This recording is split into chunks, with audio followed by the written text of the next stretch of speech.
Mr. Free, how we doing today? Well, I'm doing pretty good. I'm glad to hear from you, Coach. Well, it's been a long time, but you know, me and you, we got a special place in each other's heart. Yeah, that's true. I remember you naming one of the awards after me at Capitol Hill. Yeah, Yeah, yeah. several years ago. Of And course, a lot of people don't understand those kind of things, but well, you had some foresight. Hmm. I tell you, as we move on in life, we cherish those moments that we take for granted. Sure we do. Especially now, I have plenty of time to sit here. You have a chance to explore your life and your experiences, and it's been great. Now let's Yeah. talk about Ken Free. Let's talk about you and where baseball started for you. Well, baseball started. My parents were from Greensboro, North Carolina, but moved to Pennsylvania, Harrisburg, Pennsylvania, when I was 4 months old. And so I grew up in Harrisburg, Pennsylvania from 1936 to 1948 when my dad felt that the steel mills were, were striking and going on, and decided to move back to Greensboro. Mm-hmm. But while I was in Harrisburg, it was a very, you know, Harrisburg was integrated, so sports was very popular. Mm-hmm. And living in public housing, many of the kids played on these integrated junior and high school teams and all. But baseball was always my sport because my dad had played it, and the Negro Leagues were very popular in Harrisburg and all, and he took me to games. Okay. As a young boy, Island Park in Harrisburg, Pennsylvania, kept Negro League, because Harrisburg had a Negro League team. I forget the name of it, but I used to love to watch when the Baltimore Elite Giants and the New York Black Yankees, and then every now and then Kansas City would come through, Monarchs, Birmingham Black Barons, and I remember all those teams that I used to try to walk like them. My dad said, see them try to do whatever I watched them do in the park on the sidelines. I try to imitate. Mm-hmm. But then I became a very good player on our playground back in the community, and we had a park there. So baseball became very much something that I lived. So I learned to play by myself during the day by throwing the ball off the building. In the projects there, public housing, had this brick wall, and I would throw the ball off of it. And I learned how to play every position and knew how to throw that tennis ball at different spots on that wall to learn how to get different kind of heights, how to short hop the ball, how to throw it high and run back and get it. And I learned, but baseball was always in my mind. And of course softball and that type of thing. So when we moved back to North Carolina, baseball was very popular in those rural cities. Every community had a baseball team, and we played every Saturday and Sunday. And I guess that's the same way it was in your part of the country, in New York and all of that. But then a great traveling semi-pro team in Greensboro, and I joined it at 15 years old, bunch of old guys and whatever. But we would go and come back at night, travel. On the weekend but we had to be back. Some guys would go to work and that type of thing. So then, of course, I went to college and left a scholarship at North Carolina A&T State to go because a scout wanted me to work out with the Pittsburgh Pirates in 1954, 55, I'm sorry. And so I left the college and went there. And so it was very interesting that when I got cut, because they didn't have many places for black players to stay. Mm-hmm. And so if you didn't get one of the northern minor league spots, you had limited opportunities on the minor leagues that in the South, because in many cities you couldn't play on the same field with white players. And that's why a lot of guys, it was a blessing that we had the Negro League, because a lot of those guys that didn't make it in organized ball got a chance to play in the Negro League. Mm-hmm. So I ended up going in the service and playing 3 sports in the service. But when I got out in 1959, the Negro League was still struggling to stay alive, because this is post Jackie Robinson, in which many of your players in Negro leagues were fading. But we used the Negro League in '59 to barnstorm and all, in the hopes of trying to be scouted with one of the major league clubs. So that went on, and I traveled around. That's when I had my big thrill by playing in I think it was the last Negro League East-West All-Star game in Comiskey Park. I played in that in 1959. And then, you guys played before some big crowds back in those days, 20, 30,000 people. That's the reason that Branch Rickey went and got Jackie Robinson, see? Because what was happening, Rube Foster was a genius. He went to, during the time that started, in 1919, that's when they had the race riots in Chicago. Mm-hmm. Black soldiers come back from World War II. They pushed them up, and then they formed the Negro League in 1920. Mm-hmm. In 1924, Negro League Baseball was the 3rd largest black business in the country. It was Atlanta Life, North Carolina Mutual Insurance, Madam C.J. Walker. Negro League Baseball in 1924, they drew over 400,000 fans. Mm. You see, in New York, they were drawing 40,000, 50,000 people. In Brooklyn, the Dodgers were drawing like 13, 12. And then, but baseball was still in my heart. I still wanted to get signed. And then, of course, the next year, the Brooklyn Cuban Giants came through, and we had Satchel Paige, who was trying to get back into baseball to get his 5th year of eligibility for a full pension. Mm-hmm. So he was staying in shape. So here's a guy still pitching, and I saw him when I was 10 and 11 years old in Harrisburg, Pennsylvania, pitching in his heyday. Mm-hmm. Before 1948 when he came up. So it was just a thrill. Baseball was still good to me.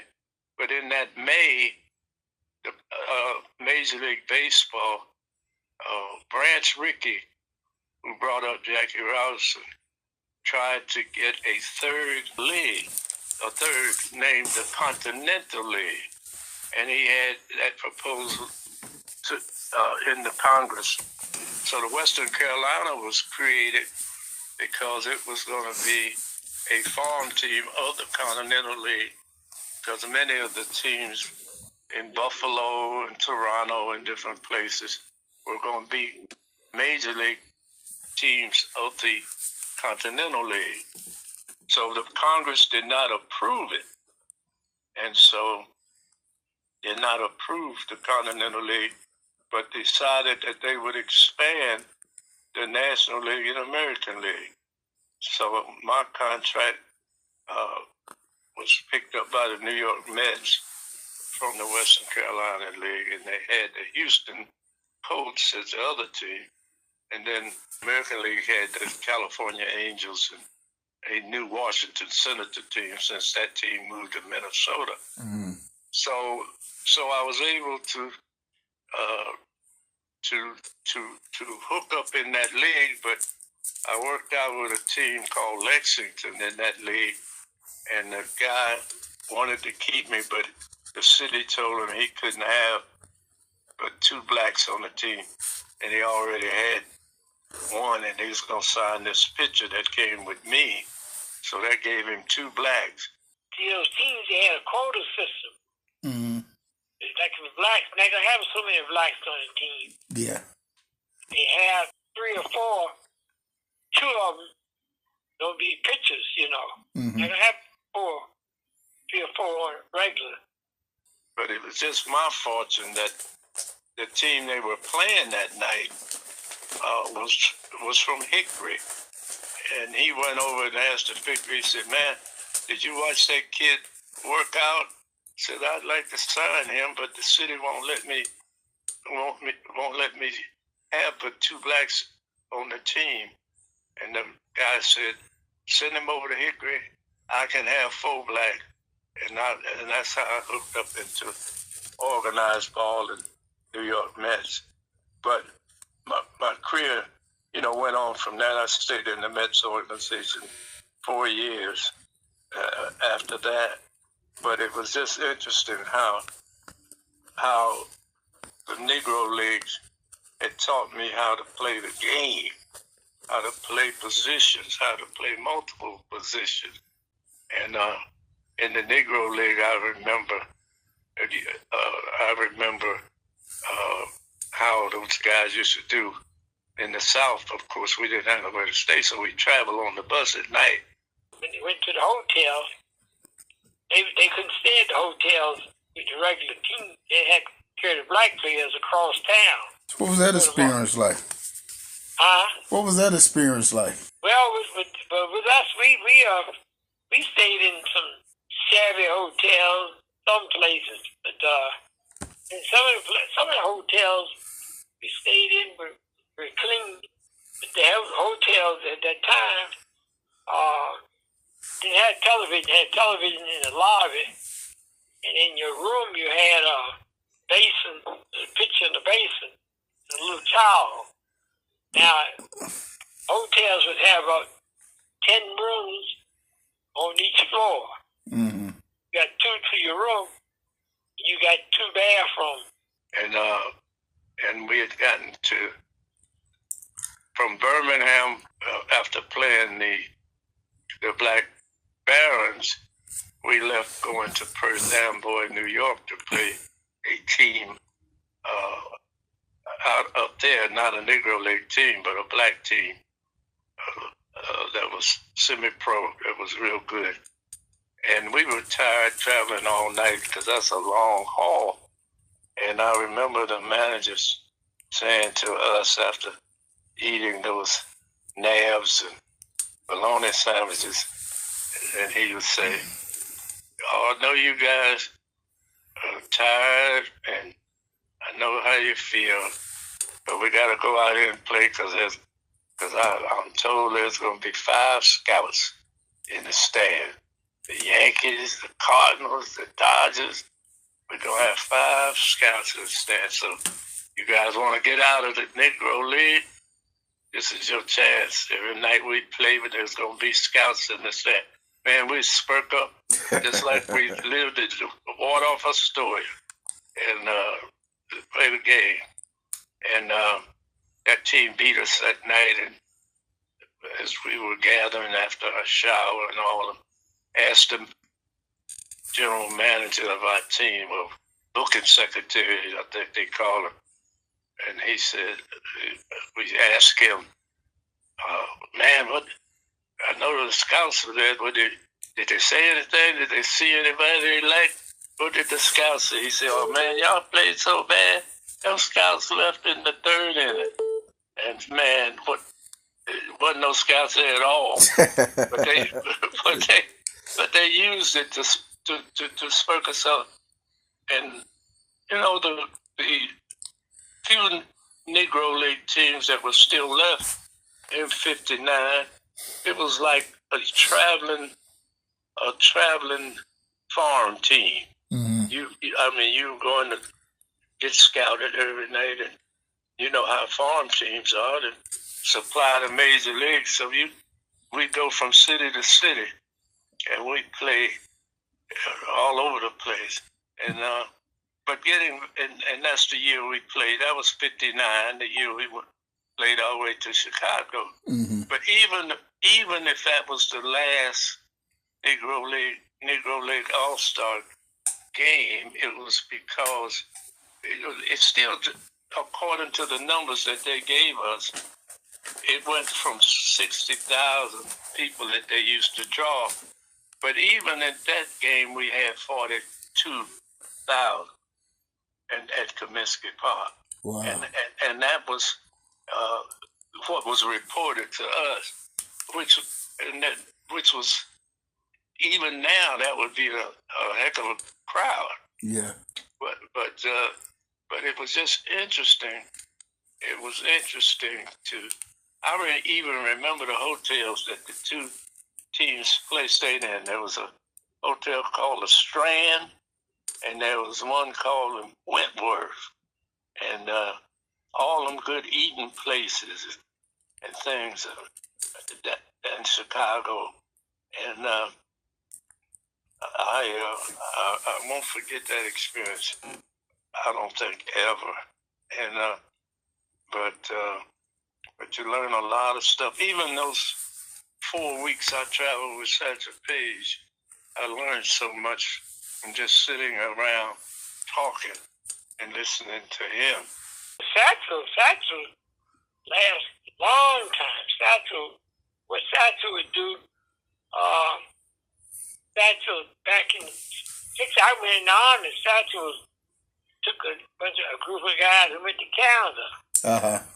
I know a friend of mine, Larry LeGrand, that played with him. He was a catcher. And Satchel would be riding along, had his fishing rod in the trunk of the car, in a cooler, the fifth of whiskey, and he'd see a lake like up in Canada, and he thought, let's go here and see what he started fishing. And the promoter be waiting on him to show up, so sometimes Satchel show up about the fourth inning. Sometimes be the seventh inning before he show up. Yeah. So Satchel was his old man. Oh yeah. Was he a down to earth person? Was he arrogant? Was he humble? Yeah, he was down to home. He liked young ball players, you know. Yeah. And it was just so interesting. And during that time, we had our own. Couldn't go to the majors for Jackie Robinson, but we had our own. Had good crowds. Had good players, Josh Gibson and those, and Oscar Charleston, some of the great players in Negro League Baseball. Piper Davis.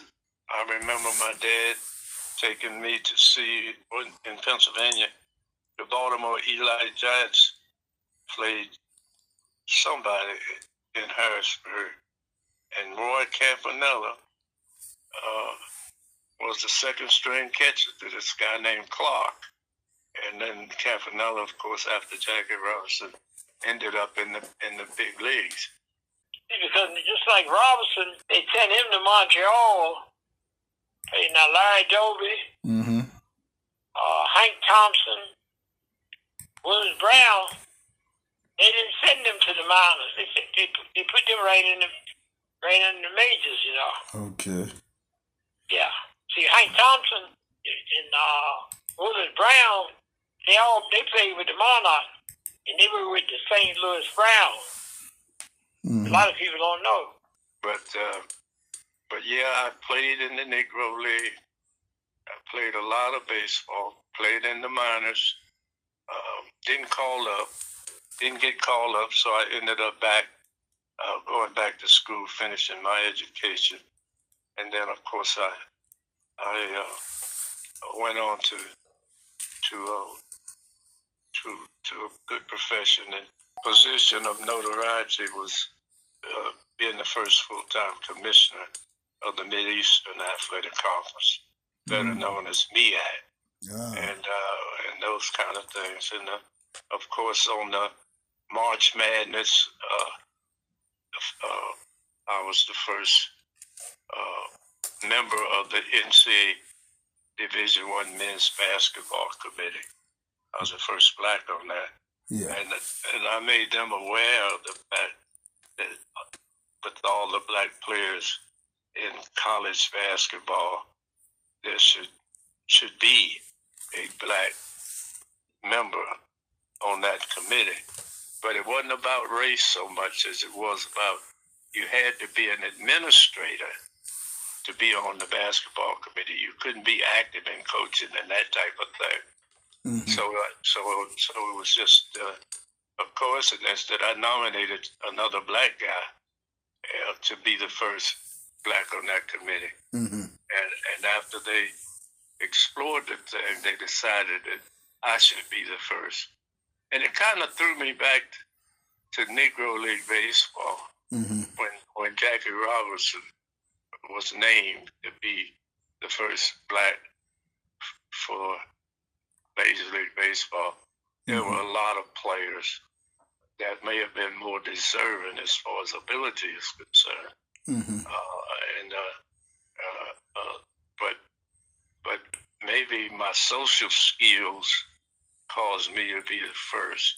And when I say social skills, I'm talking about fitting into their social lives, like playing golf and the things that I was exposed to. Yeah. And so that kind of thing. Yeah. And then, of course, I know that guys that knew Josh Gibson mm-hmm. and told me that Josh had worried him that he was not picked because he was supposed to be the best player at that time, even though some people think Oscar Charleston was the best player in Negro baseball. But Josh didn't like it.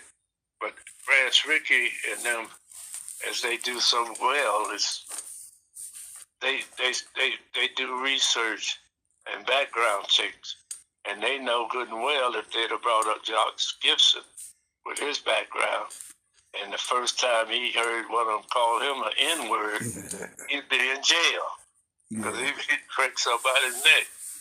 And then they had to convince. Pee Wee Reese told me, I met Pee Wee Reese in Louisville when I was on the basketball committee they were trying to get a Final Four, and I was on the inspection committee, and I sat with him at a luncheon, and I got to talk to him about Jackie Robinson and all, and he told me, he said, there wasn't no more tenacious baseball player in the world. I said, well, I noticed in Dodgertown that, whatever the owner was at that time bought Dodgertown so that his black players didn't have to deal with racism in Vero Beach. He bought this Air Force base, and I said, well, you taught Jackie Robinson how to play golf. He said, man, you didn't teach Jackie Robinson how to do nothing. All you had to do was take him out there and show him what the game was.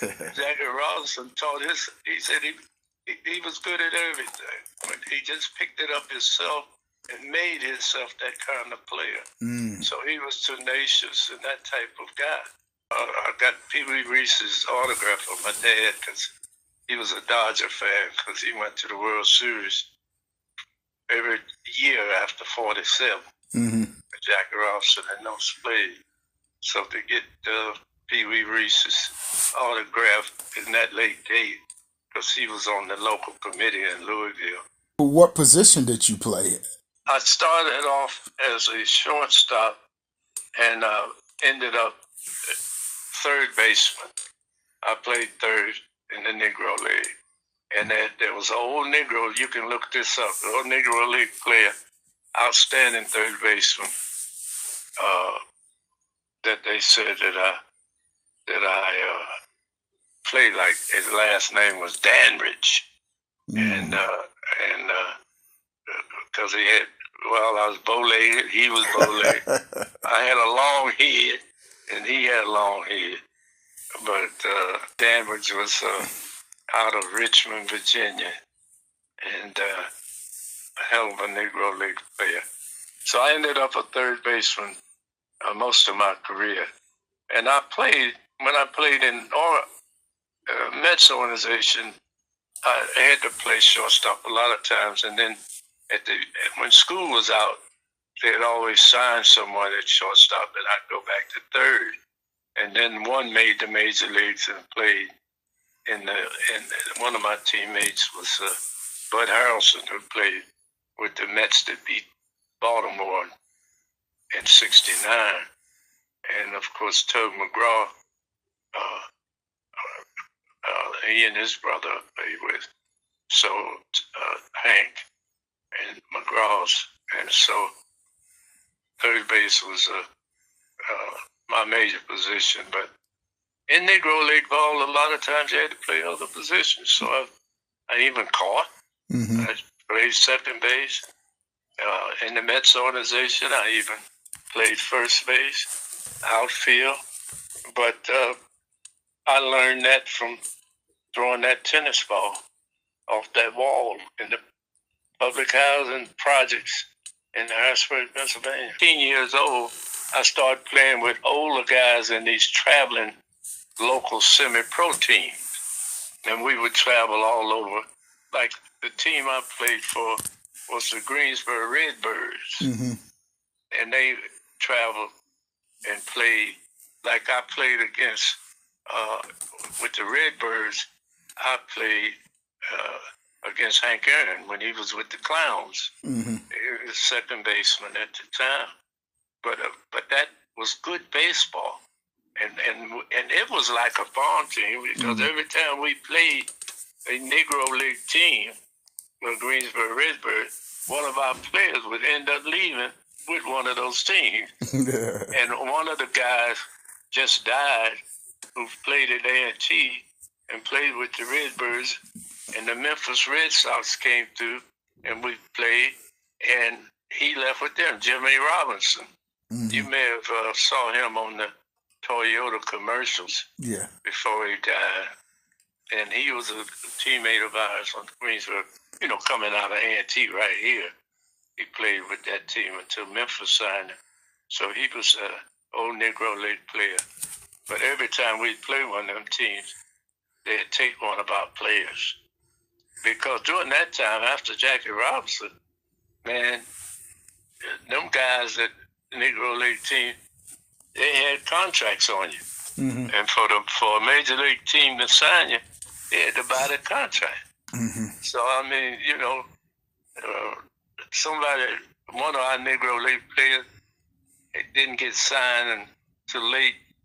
And somebody asked him why he wasn't signed sooner. And he said because the general manager on his team, I think it might have been with the Monarchs, but anyway, he said that, the Chicago American Giants, let me see. Well, one of them, he said that his manager kept him back. He didn't know it, was asking for too much money for him. Mm. And the Major League club did not want to pay that much for him. So he never knew that. Mm-hmm. But the Negro League team that had his contract wasn't going to give him up for that price. So a lot of times, we didn't know what the cost was to those teams, but those guys had investments mm-hmm. in us, and they wasn't giving us away. Yeah. So and you can't blame them. Yeah. And mm-hmm. But I mean, I might have been a superstar with them, but Major League Club said, no, I ain't gonna give you $20,000 for him or $15 or whatever. There was several players picked up from that East-West game mm-hmm. that went on and played in the Major League. Because, in the early days, Negro League baseball played under like 5 years for the majors. Hmm. And if you read back, the Negro League teams played Major League teams years ago, and what they would do, he would beat the major league teams. But what they would do, they make the Negro League teams play on like an all-star team.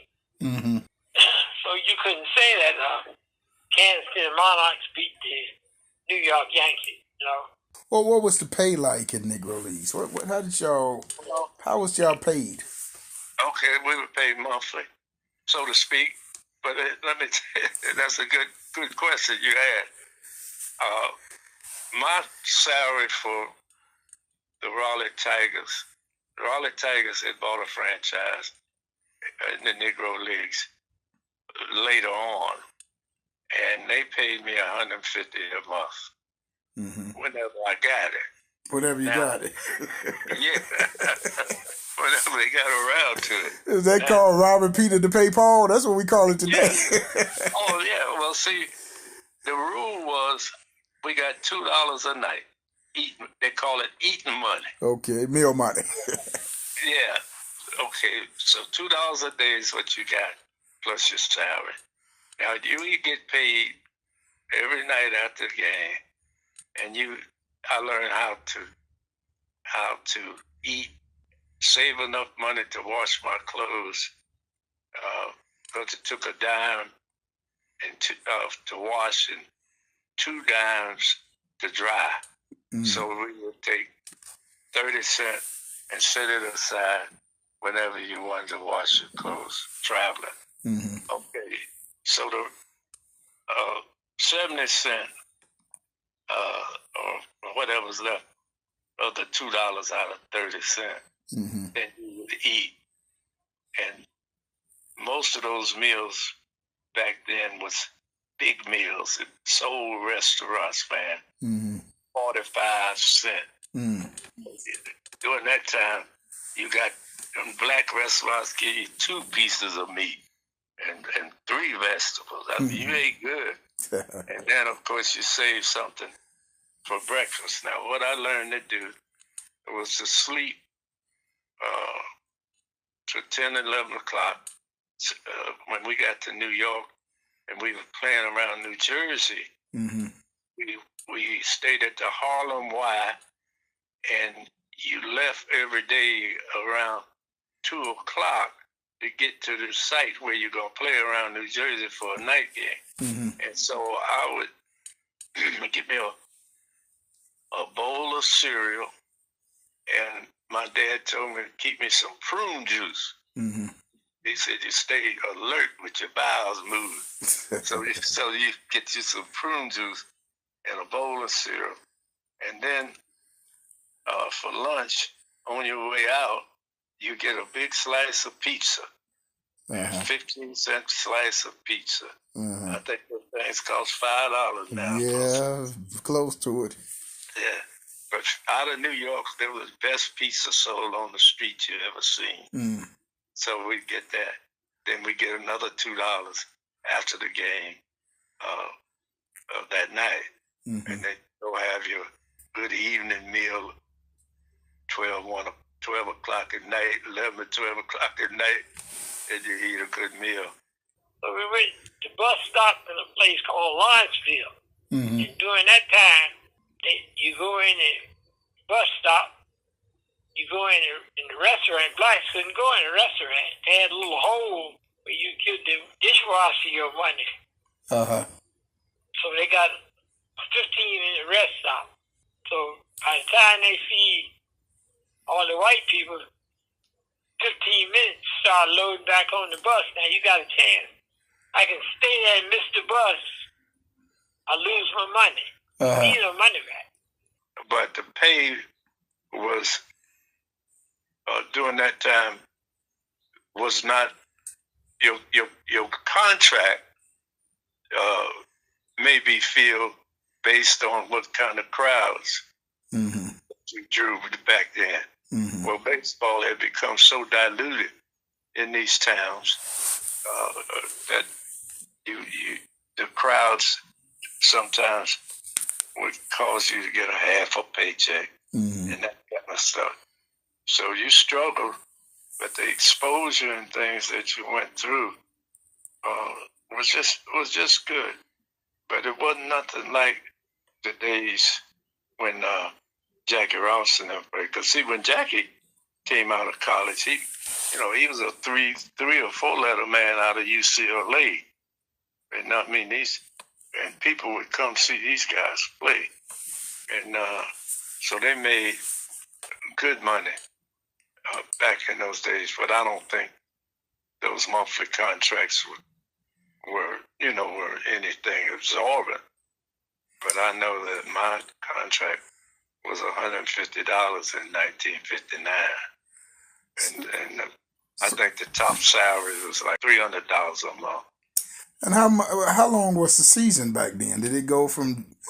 Well, the season started. See, a lot of guys in the Negro League, and it lasted up until, I guess it folded, but way back then, most of those guys come out of Florida and working at hotels and resort areas during the winter. They start spring training because it was warm, and come Easter, I mean, the Negro League was playing.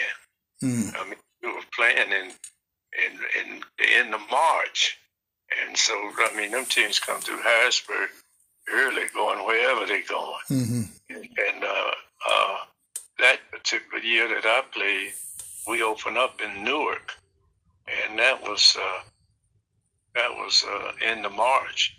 And on Easter, man, we had double hitters somewhere.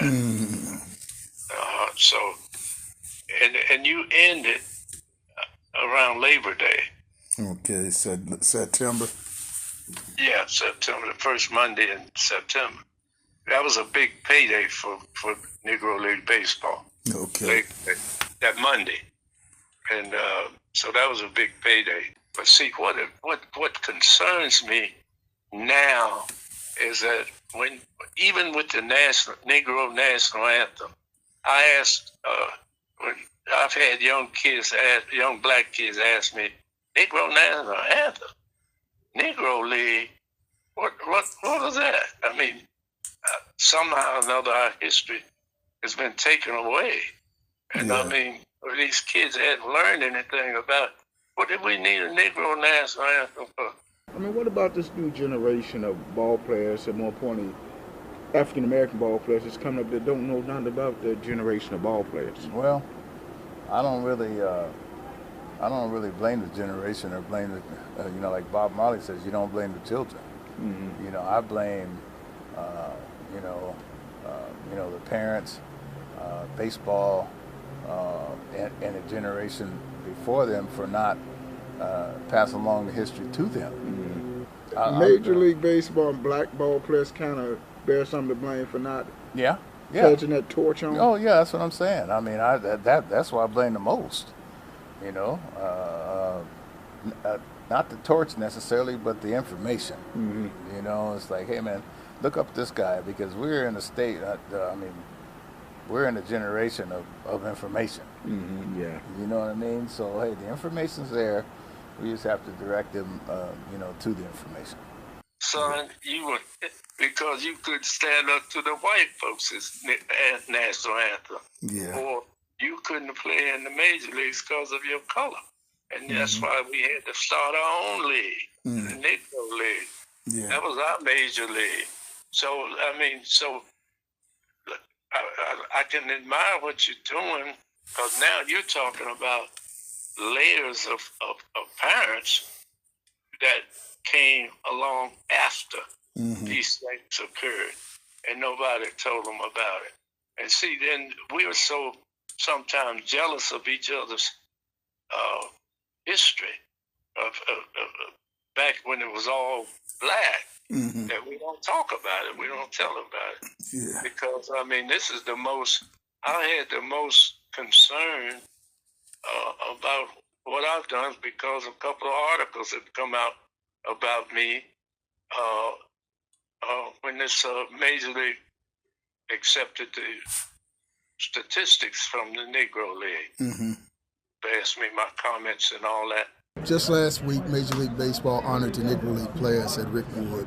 What was your thoughts about that? I thought it was great. It was obviously it was kind of coincided with the passing of Willie Mays, who was a friend of mine, and honoring the Negro League players at Rickwood in Birmingham, Alabama, but also to see people of color from all walks of life, from basketball, celebrities that are musicians and artists, and it just seemed like everyone was just really enjoying themselves and giving a nod to the Negro Leagues. And I thought baseball got it right.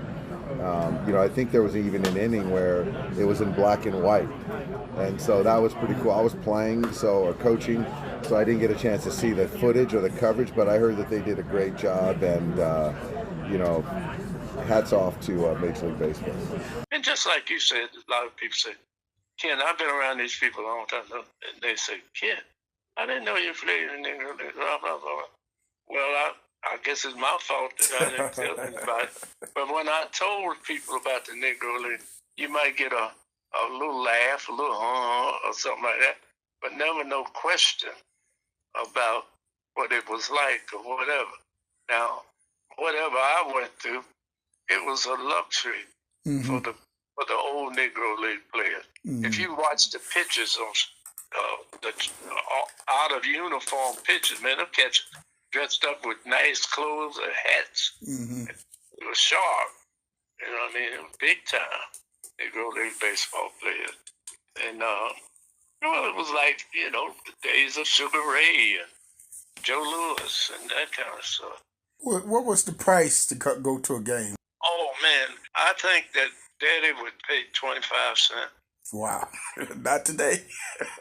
Not today. But, I mean, but now I remember one time going to see the Kansas City Monarchs against the House of David. That was 75 cents for adults and 50 cents for kids. That was top dollar then. Wow. And then, of course, things started going up like they are. And then I hear they had, y'all had a thing with the food out there. They barbecued and sold fish dinners, chicken dinners. Is that correct? Oh, yeah. And a jar of white liquor, too. Now, see, us city boys like me, we don't know nothing about no white liquor now. Oh, man. They call it corn. Uh-oh. Whatever. But it was bootleg stuff. Guys sell it. But I hate I mentioned that, but that was, it's part of the history. We got to know it now. oh yeah, man. You had the fish and chicken, and we used to raise money with another vegetable, another meat called chitlins. Yeah. They'd have a chitlin strut, and it's $1 a plate and stuff like that, and good old potato salad and pinto bean and collard green. And boy, you talking about selling. And you could, everybody ate, man. Who was the cooks? Huh? Who was the cooks? Oh, man, they'd have their wives and a little organization, pretty much like you see now. Okay. And then if you had a restaurant that knew how to cook in the field, but see, you had those concession stands with stoves and stuff in it, man. And them cooks and them women get back there and come out with them meals, man. But you had to stand in line like you do now. I mean, that kind of thing.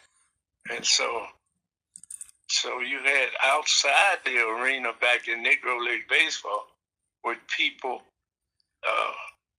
selling stuff outside. Their specialties. Yeah. And you come up to the gate, and all around the stadium, man, you got people with their own, like you done sold booths. So that's where a lot of that food came from. And that before you get in there to them hot dogs and stuff like that. Oh, Lord. that was an afterthought, them hot dogs and stuff.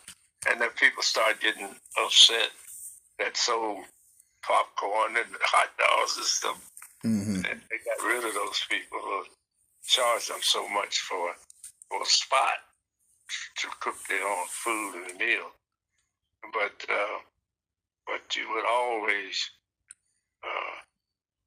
had food and that kind of selling that around Negro League baseball. What was the travel like in those days?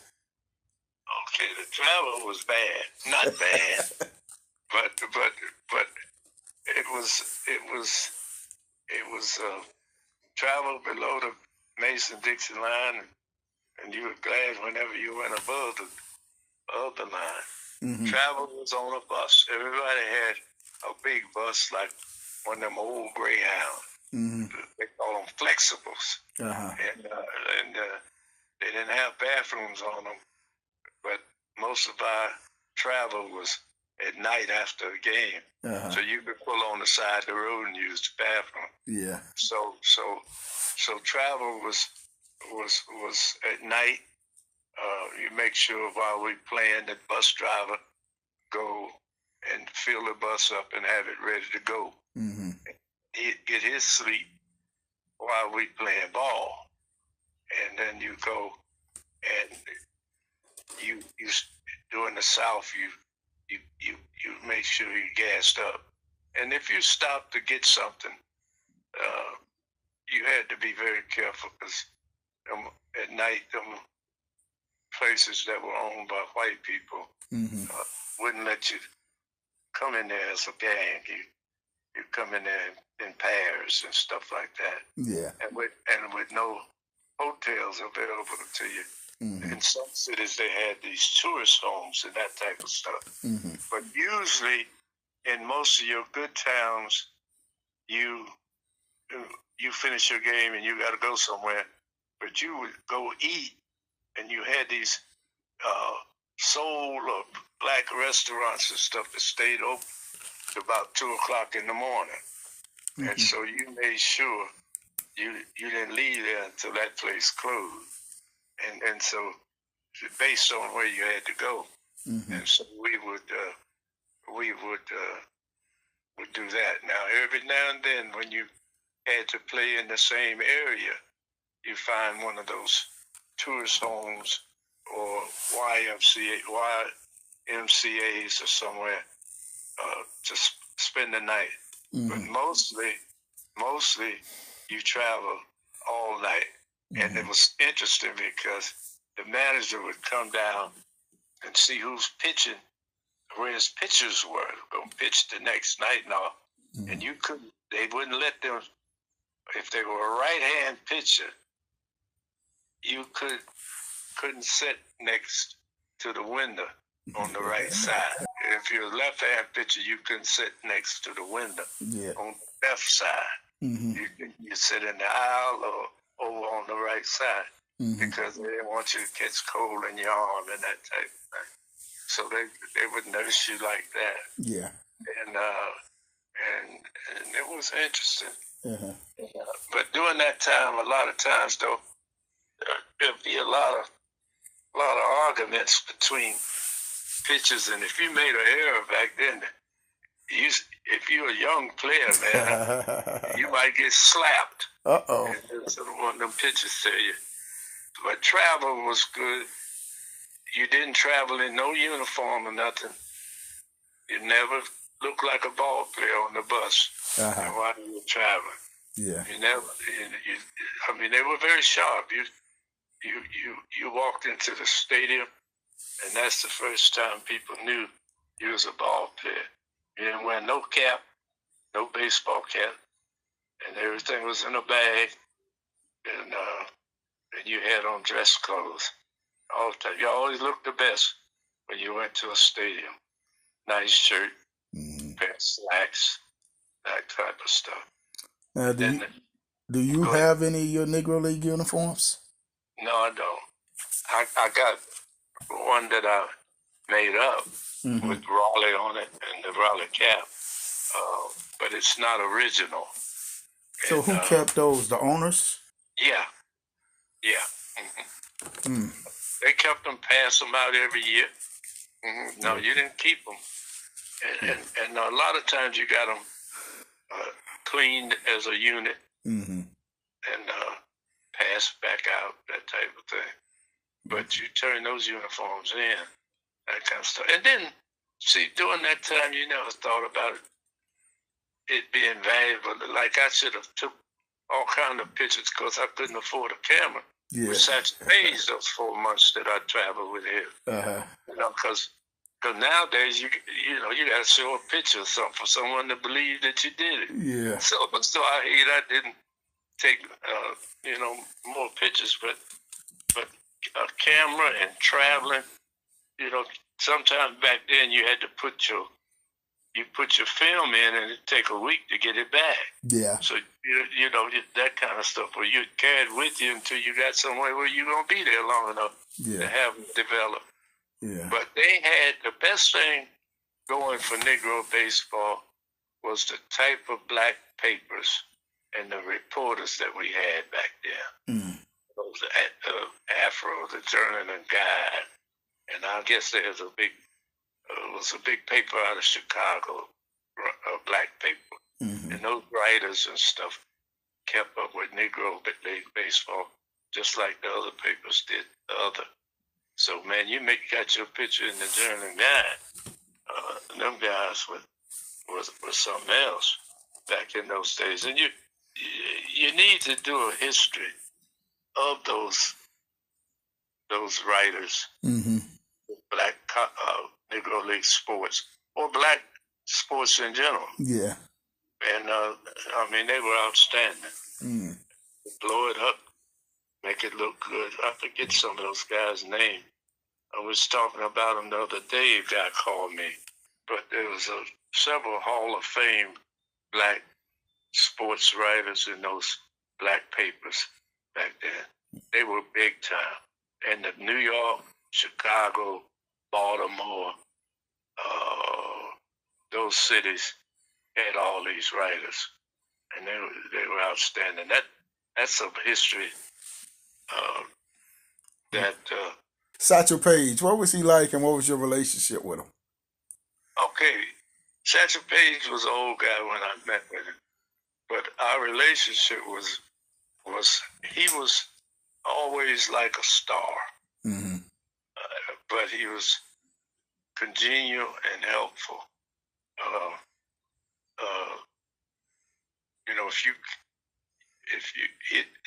The contract was he pitched wherever we played. If it was every night, he'd pitch 2 innings. Okay. That was his commitment, so people would get a chance to see him and that type of stuff. But he was basically staying in shape to get that 5th year of Major League pension. Like 1 year, and he's hoping. And then several years after I played with him, 2 or 3 years later, if you remember, the Atlanta Braves picked him up, and he got his 5th year. Ted Turner picked him up for the Atlanta Braves, and Satchel got it. But he drove it. Huh? What was he like? Was he quiet? Was he funny? Was he outgoing? Yeah, well, he was about 6'1", outgoing. If he would drive his car, he would not ride no bus or nothing with anybody, because the word was when he got tired or if he didn't like what was going on, he'd leave you. He'd just leave you like that. But he was a good man, and he would always tell his son, if you're going to make it, if you're going to get signed, you need to do this, you need to do that. But he was a very polished interview. I mean, he was very sharp and type of thing. But we feared him. You know how we were, and being young. Yeah. And I'd ask him, did he remember playing in Harrisburg, Pennsylvania? They said, oh yeah, I remember Harrisburg. But he was just a regular guy. But he still had that that star air about him. Yeah. After being in the majors, so much publicity and that kind of stuff. Yeah. But I had the privilege of we had guys that had to leave after a game to get back to work in their hometowns, and I left to have to catch him. And we were playing the Philadelphia Stars. Mm-hmm. And the one thing that I'm warming him up in the bullpen, and I'm in a squat, but he loved to talk, and you could hear him talk all over the stadium. And people would be on the fence and ask him a question. And between pitches, he'd explaining what they're asking, and I'm sitting down there squatting. And you have to stand up. Get back down there, he'd say. Man, my legs are hurting. You ain't constantly pitching. And then he was the type of guy that didn't believe in all these pitches. You know, he said, you can have 5 pitches, but if you can't get them over the plate, it ain't worth a damn, he'd say. Yeah. And he would always, he took care. He would take care of his body. Mm-hmm. He drank a glass of water, but he'd put a spoonful of sugar in it, and that was it. Yeah. That type of thing. Yeah. But he was a nice man, well dressed Mm-hmm. at all time, and always some good philosophy for you. Mm. History says that Jackie Robinson was the first to break the color barrier in Major League Baseball. Now, there's also rumors that Moses Fleetwood Walker was actually the first black player in baseball. Did the Negro Leagues have any history of Moses Fleetwood Walker? They have some, but I don't. They have some of Fleetwood Walker, but I guess I'm asking, do the Negro League players acknowledge him as being the first, or was he the first? No, I don't remember him being. Now, you had some guys playing on some teams back in the day, but there's a some guys have an organization, because I was honored in it. Me and Sam Allen. Mm-hmm. Now, that's a good question for Sam. History has recorded Jackie Robinson as the first black player in the major leagues. Now, I heard a story, and I had to ask Mr. Free about it. He told me I had to ask you, are you familiar with Moses Fleetwood? Fleetwood Walker, yeah, and the brother named Weldy Walker. Played with the Toledo Blue Sockets. Now, was he actually the first black player in the major leagues? Yes, What they say, I think 6 or 7 years later, Jackie Robinson said this. What they say, Jackie was the first of modern time. Moses Fleetwood Walker. And he had a brother named Weldy Walker that played. Okay. So should we rewrite the history books, or should we leave it as it is? Well, we need to. I mean, I consider Moses Fleetwood Walker, Because a lot of people never heard of that name. Plus, a lot of people don't know that 1947, you had 5 blacks ending up in the majors. No, I didn't know that either. You got to, at some point in time, give consideration to hanging it up. When you look at the decline of African-American players in the game, yourself, when you guys leave out, there's no African-Americans coming behind you. There's no Darryl Strawberries, there's no Griffey Juniors coming. All the brothers in the game are the stars of the game. You know what? You try to stay away from stuff like that. I've been called a lot of names because I've been outspoken about that. A lot of the players around, especially African-American players around the league, are actually, we're out there trying to push forward and really give back and get these kids interested. It all boils down, follow the money. Mm-hmm. If there's no money there, there's no financial backing, you won't see an increase nowhere. I played 14 years in the big leagues, but more significant than that to me is that I spent 8.5 years in the minor leagues and still made it. Usually after about 4 years in the minors, if you haven't made it, they release you, or the young player gets discouraged and he quits. And I came up in the 50s. I came up in the 50s where I couldn't stay where my teammates stayed. I couldn't I couldn't eat where they ate, and I couldn't even travel the way they traveled. I had to do it separately. But I had this great dream, all based on the fact that Jackie Robinson was playing in a town called Brooklyn for a team by the name of the Dodgers. And so my childhood dream was to play for the Dodgers. And I realized it. And in those 8.5 years in the minors, struggling and going through stuff like I just mentioned, nothing could take away from that dream. And I hung in there, and I eventually made it. We go honor your legacy. Well, I appreciate that, We go honor your legacy. When you gone well beyond, they gonna be talking about Ken Free. Well, I'll be done.